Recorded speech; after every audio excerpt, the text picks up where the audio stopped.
Hi, I'm Tom Scioli, author of Space Opera Xanadax Across the Unknown Dimensions of the Galaxy from Image Comics. I'm also the author of The Twilight Zone, Issue 2, coming November 19th from IDW. I'm Matt Zeoli. I thought I was downloading the Jackie Joke Man audiobook, but I downloaded, there isn't one, at least on Hoopla. And so I finally started reading Jackie the Joke Man's his autobiography, Joke Man, Bow to Stern. It's a little pun there, a nautical pun. Because Jackie loves the jetty, he loves being on the water, and he worked for Howard Stern all those years, so it's Bow to Stern. Great. But, Matt, first of all, I'm loving it. I haven't finished Holy it yet. shit, Because I have it on my I phone, gotta like read it. from Hoopla. So it's like, if I'm somewhere and I need to like kill some time, I just like look down at my phone and I'm reading a chapter here and there. In a nutshell, there's all these moments in the book where it's Jackie with like legendary comedians. It's Jackie with Rodney Dangerfield. So it's got his Rodney Dangerfield stories when he, worked with Rodney Dangerfield and wrote jokes for him and went on tour. And then there's like, when he was hanging out with Paul Reiser and all these people, and then it's him and young Eddie Murphy. Like he would go on to he'd be driving to gigs with young Eddie Murphy at the beginning of his career and stuff. But all of these anecdotes that he tells, these legendary comedians, they never say anything funny. Like it's all about the funny stuff he says to them, and then the things that Rodney, like most of Rodney's lines in this book are Rodney telling Jackie how funny he is. You really are a funny son of a bitch, aren't you, Jackie? Like you can see how that would come across in an autobiography. It's like, I met Rodney Dangerfield. He didn't say one funny thing, but he kept telling me how funny I was. And then it's like, and then he's hanging out with young Eddie Murphy, and Eddie Murphy's like, Jackie, every time you open your mouth, the audience goes crazy. like that's what this book is. It's everybody. It's Jackie meeting, and then he meets Howard Stern, and Howard Stern's like, "Oh, I listened." He meets Seinfeld. He sends his album to Seinfeld, and Seinfeld says, "Jackie, I laid down on my bed with the lights out, and I listened to your album, both sides, and it's extraordinary." Like, it's just all these comedians telling him how funny he is, and then him having these like funny lines that he's saying to them, but they don't crack a joke. Like, if you're hanging out with Rodney Dangerfield, he's not cracking a joke. Jerry Seinfeld doesn't crack a joke. Eddie Murphy doesn't crack a joke. It's Jackie. Jackie's the wild and crazy guy. Like, he's secretly the funniest man on earth. Dude, I watched. Remember the Dice appearance video? Yeah. I watched it. He's like, "Don't turn around, you'll embarrass." Oh yeah, that's one of the funniest things I've ever seen. It's 50 times I watched. Yeah, it's fun. It's Andrew Dice Clay. This is kind of like after Andrew Dice Clay's like big moment. Like, he's kind of on the come down a little bit, and he comes on the Howard Stern show. And like, I think the prior time he was on, he got in like a roast battle with Jackie. So then this time he comes on, and then and nothing really crazy happens. But then after they go to commercial, Jackie's in the bathroom and Dice is in the hall. He's like, "What? Jackie's in the bathroom. Okay." And then he kind of like struts into the bathroom, and there's video of it, and you just see the back of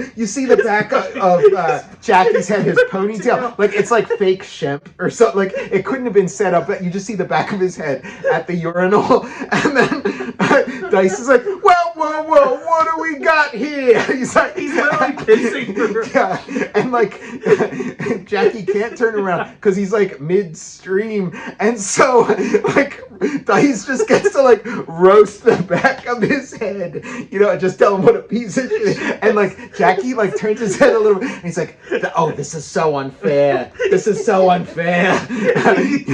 But he can't do anything. And it's like, "Maybe I'll bash your face into that fucking wall, Jackie. Hey, Jackie, why don't you turn around and really embarrass yourself?" It's like, well, I'll cut that.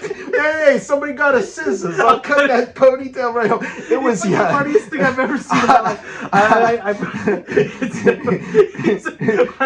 Whoa, what do we got here? It could have been like shot even better. I wish he would have carried it on. Like cuts the joke a little bit short. He's like, "Oh, I'm just messing with you, Jackie." But I wish it would have gone on like forever. It was such a sublime, a comedic moment. And then Rodney, who like kept saying how funny Jackie is. Remember we were watching that one clip where Rodney was saying Jackie owes him money? Yeah, well, that's the other thing. Like when Rodney Dangerfield came on to the Howard Stern show, like for the first time, where Jackie's there too.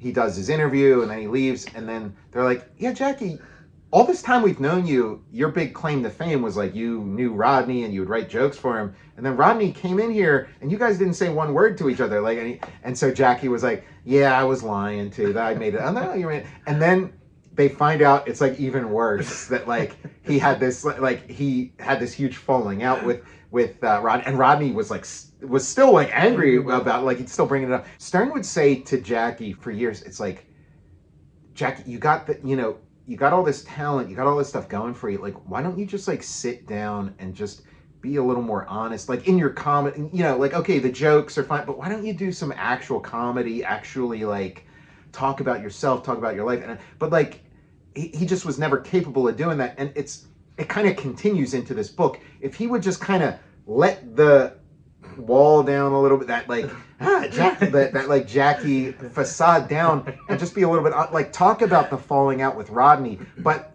it doesn't, it's like it's this like very glossed over, like I don't know if he thinks he's making this celebrity memoir kind of like it's very glossed over, where if you kind of get into the nitty gritty of things, like it could be so compelling, like it could be such an amazing book, but it is, and like you kind of think about that too, like imagine if he had written this book where it's like, oh, I met, I worked with Rodney Dangerfield, and then you have all these moments in the book of Rodney being so funny and great, and Jackie learning something from, and this, like, think about what that is as a reading experience, as opposed to like Jackie having all the best lines and being so funny. Like it reads very hollow, and like he'd end up with this like really great book. Like you don't have to be the guy, like you don't have to be the guy delivering the great lines within your book. It's your book. So if you have a book and there's these great lines from Rodney Dangerfield in it, then you end up with a good book, a better book, and that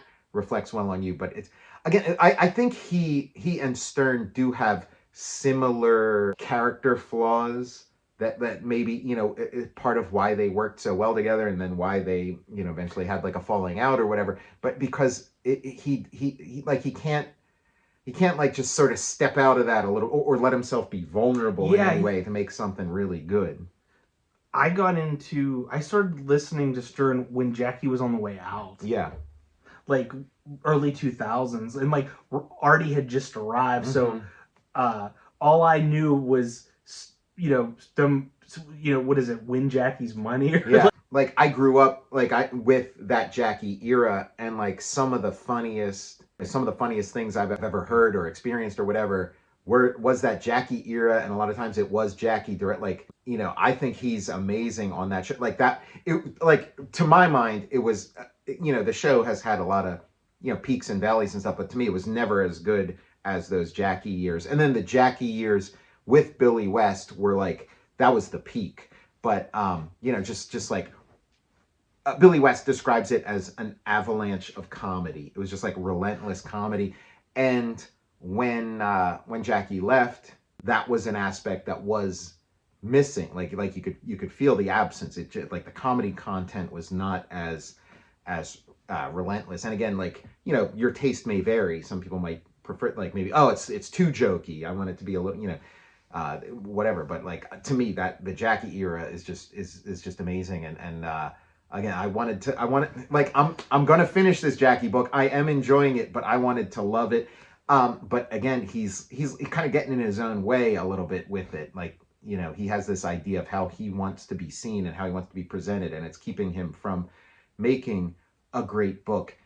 There's like a Jackie documentary, which, as far as I can tell, is not available. Like, it was available for a minute, and then something happened and it went away. But it was a documentary that Jackie was like the producer of, and his best friend, like his co-host from his show, was doing. And it's like we were watching that Pee Wee Herman documentary, And a big part of that was him saying, like, if I do a documentary of my life, I want to do it, but everybody's telling me that you can't do that. Like, if you want to make a real legit documentary about your life, you gotta take this leap of faith and put it in somebody else's hands and let them do it, and you sort of stay out, just be the subject and not try to control it.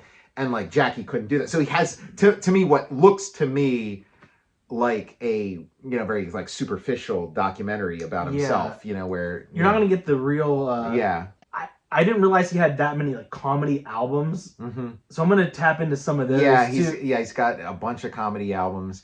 He does talk about like making his albums and that in sort of the late 70s, early 80s, like you having a comedy album, like nobody knows that he paid for it and this and that, but just, oh my God, you have an album of your comedy. That made you seem like a big deal. Big deal. But he just happened to know, like, he happened to know the ins and outs of how to put together an album, and so he had an album. There wasn't any magic, but it was sort of an entree, like that. The Howard Stern and Fred Norris, they were like impressed, like, oh, this guy's got an album, he must be a big deal. And if you listen to those like early episodes of his first appearance, they're like, it's Jackie, here he is, Jackie Martling, he's a big New York comedian, and here he is on our show. They'd like pump him up before, like, once he became part of the family, then that's when they start like breaking him down. And he does talk about in this, like, I guess I wasn't aware of this aspect so much, but that in the beginning for a lot of years, it was kind of like a secret that he was writing lines for Stern, throughout the show, the flying gag writer. It's the Howard Stern show, and there's a bunch of wacky guys in the room with him, but that, that it was kind of a secret that he was writing lines for him and stuff. Because I kind of remember that being sort of like a open kind of thing, that like if you're like a super fan or whatever, a regular listener, you're kind of hip to that like, oh yeah, Jackie's passing him funny lines to say and stuff. But as a kid listening to that show, I assumed Jackie was there as somebody for them to make fun of. And it really functions that way. And it is like, you take that out of the equation, you're really losing something too. Because they would just make fun of him relentlessly and imitate his voice. And like a lot of it, he'd just be kind of sitting there, like feet away.